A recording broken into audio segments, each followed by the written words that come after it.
Hi, Gwen here for Green15. It gives me a great pleasure to introduce our guest. He is Shah, otherwise known as This Is Day One, a Toronto rapper slash Atlanta rapper who is really well known in the Atlanta area as well as New York and New Jersey. The South by Southwest voted him one of the top new artists for 2018. Hey Shah, how are you doing? What's up? What's up? How you doing, Gwen? I'm doing good. Thank you so much. Thank you again for doing this with us. So you've been okay with the pandemic, staying safe, wearing a mask and all that? Yeah, I caught it. I've caught it twice now. So, Really? yeah, what can you do though? Did you have any lingering effects or are you good now? Have you tested negative? I haven't tested negative. After the second test where I tested positive, I'm like, you know what? I'm just going to stop testing. I'm going to take the Donald Trump approach. The more you test, the more. So, you know, but now I've been safer since getting to Toronto just because, you know, the country's has a little bit more, I guess, competence. So, Good. you know. Good. Well, make sure you do all the quarantining and everything that you need to do. I know you're pretty good when it comes to staying safe. This is what I wanted to talk to you a little bit about. Your name is Shah, but you call yourself This Is Day One. Look No, at you. no. This is Day One is just the name of the website. No one calls me This Is Day One. Oh, okay. Well, that's news to me because that's what I was calling you. Well, that answers that question. But more in terms of one of the reasons that I wanted to talk to you about, because not only are you a hip hop rapper and artist, you're really interesting when it comes to, and really provocative and thought provoking when it comes to social consciousness and obviously the importance of voting. How did you get into that and how were you able to put it into your music? How did I become socially conscious? Sort of Yeah. how did Yes. I think growing up, growing up, my dad was a revolutionary. Growing up in India, you know, it's a more traditional conservative society. And then he was like, you know, I'd hear stories about him being like making these moves to say stop sexism in the way that he could. Like there's a dowry system in India, and he was like, no, we're not doing any of that nonsense. So then I think that's where probably as a kid I picked it up.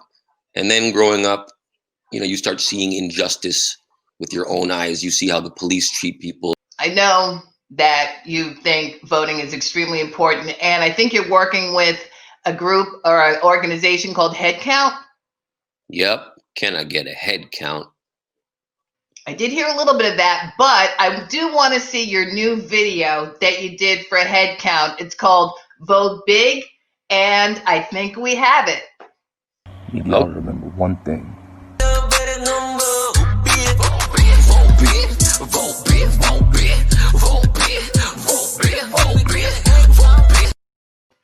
Smooth. I like that. I like that. I love that. When I saw that before, I was like, oh my God, we got to show this to your fans, show it to my fans, show it to anybody that cares about social consciousness, equity, Americanism, even being up in Canada. You got to vote. I love it. And with the mask, it was fantastic. All right, just going back a little bit more into the past. You have one of my favorites called Payday 71. How did that come about, that song? That song came about just, you know, realizing that, all right, there's this gender wage gap that exists where, you know, women get paid less for doing the exact same job. And then, you know, I guess I just felt like this is just so unjust. And it's just a fact that people sort of just accept, like, this is just what it is. Right. It's not, it doesn't even feel like, or it's sort of like when you look at white people with police brutality, and there's a lot of people that are like, well, you know, that's just what it is. And they don't realize that this anger and this fight it exists because this needs to stop. I feel like gender wage gap might even be worse off than that, where people just accept, yeah, women get paid less for doing the same work. So in my way, it's like, you know, very, I don't know, it's not subtly, but I'm not a political rapper or a conscious rapper. So Mm-hmm. my primary goal is to like entertain and uplift, um, and spread positivity. But I'm not someone who hammers people over the head with like facts that are intended to trigger revolution. I do it in a subtle way. There's double entendres. You need to sort of dig deep into the lyrics, just because I don't personally enjoy, even as a woke person, I don't enjoy political rap anymore. So I don't want to be creating it. I don't want to be putting it out there. So it is a song where you need to sort of, it needs to click for you. And then once you do, it's sort of like, oh, wow, there's a whole second and there's a whole third level of depth to this song. So that's how I created it. And that's how I create all sort of almost all of the political statements or the social sort of consciousness in my music. It's embedded in there. So people will sort of need to understand the language. They'll need to understand what I'm saying to get it. And that's what it was with Payday. Okay. Yeah, the full name of it's Payday 71. And just, if people don't know, white men here in America, they make $1. White women make 71 cents onto that dollar.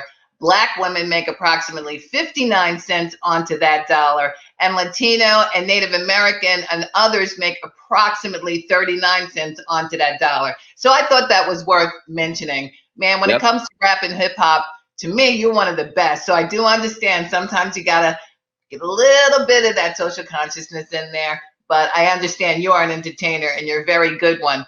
Now we're going to go green for a minute. I know you supported me in my efforts to try and introduce indoor plants into the home, people getting to know plants and what they do for you. And I see there's a plant behind you. There he is. What is that plant and how do you care for it? So this is a plant. This is a cannabis plant that doesn't bud. So it's the Sinsemilla, but it's it's one that doesn't provide the bud. So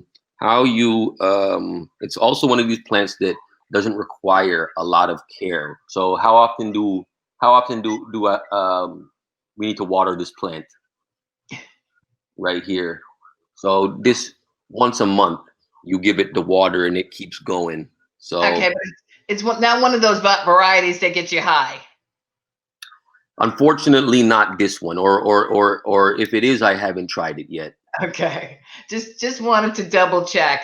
Right. I know you're environmentally conscious too. You do care about the environment. What are your general feelings about the Paris Accord? Do you think I know Canada's in it. Do you think the United States should be in it? What are your general feelings about that? Yeah, I think anything that moves us forward in being more conscious and being more responsible is the right move. I think that as a country, every country should be moving in that direction. But then it's sort of like this game where, you look at China, Sure. and if they're not being responsible, and there is a cost that you absorb when you're, to being more environmentally responsible. So if you look at other guys and they're not absorbing that cost, then the short-term thinking, like someone like Donald Trump, is of course going to be like, well, why should I do that? If all these other countries are going to do it anyways, then the air will get fresher, so things will get better. Now I can go and keep polluting. So of course every country should be involved. Personally, what drives me is like the social causes where I invest time, where I feel compelled to help, is racism and sexism, because the way my brain works, the way my brain is hardwired, is that these are the issues where people are dying today in the Right. places where I live. And I know that with the environment there are impacts where people are dying today because of the changes in the environment, but overall it's like that big impact is still some years away. And I guess we all just have the thinking, or a lot of us just have the thinking, that it'll get solved, someone will solve it. There's so many people fighting, so I'm definitely with it, but it's not a place that's my priority, thanks to people like you, because people like you are. Yeah, it's my priority, but that's okay. I'm going to drag you along for the ride. Exactly. I'm there exactly. Got you. Okay, I just wanted to ask you a little bit more. I know 2020 is basically a wash. do you have any plans for the future? Are you putting out new music? Any plans to do some live shows, hopefully in 2021? What are your plans for the future?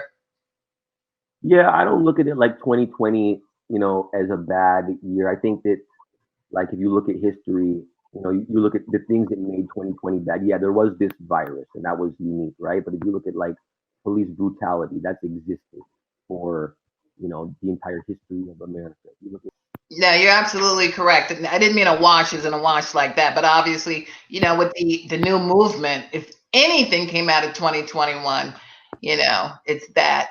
But do you have any But but like the narrative of that everyone run with is like, all right, 2020 is a bad year, but I think that sort of it sort of forgives a lot of this evil that exists in our society, and nothing's going to change on January 1st, right? But Mhm. but so I just think it's just important to be aware of that hey, things are bad, but they've been bad. Maybe it's just more in your face, or it's just compounded more because of coronavirus. But regardless, my plans, I do have a show tonight. Actually, there's a festival called Mondo NYC.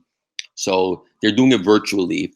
We were gonna do a show, but then New York's just so hard hit that Yeah. there's no concerts. Yeah. But so tonight, if you want to tune in, Mondo NYC, just Google that, or it'll be on my social media, Day of Shah, right there. You can see in my name.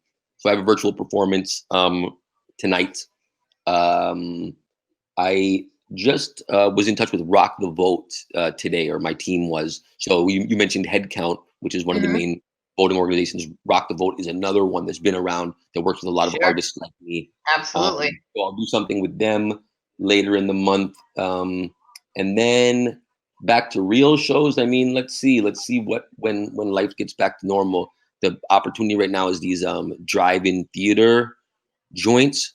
So let's see if something like that happen. Like, let's see if there's an opportunity there. But I guess right now for me, what it is a lot more social media, a lot more internet presence. There's a TV show that was, I guess, created with me as the star of it. That's sort of like loosely based on my life. So it's Shah the rapper, but things are a bit different.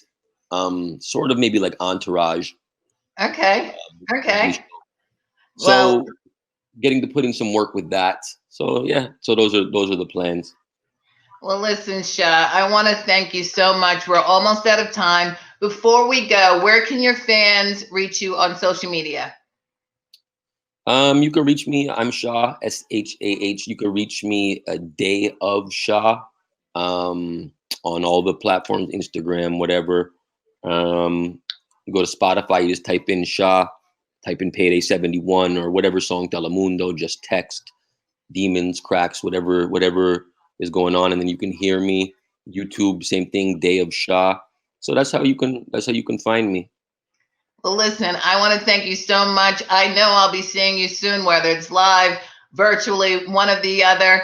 And that's about it. Thank you, Shah. And thank you for VoteBIG. Thank you. All right, I'll see you soon.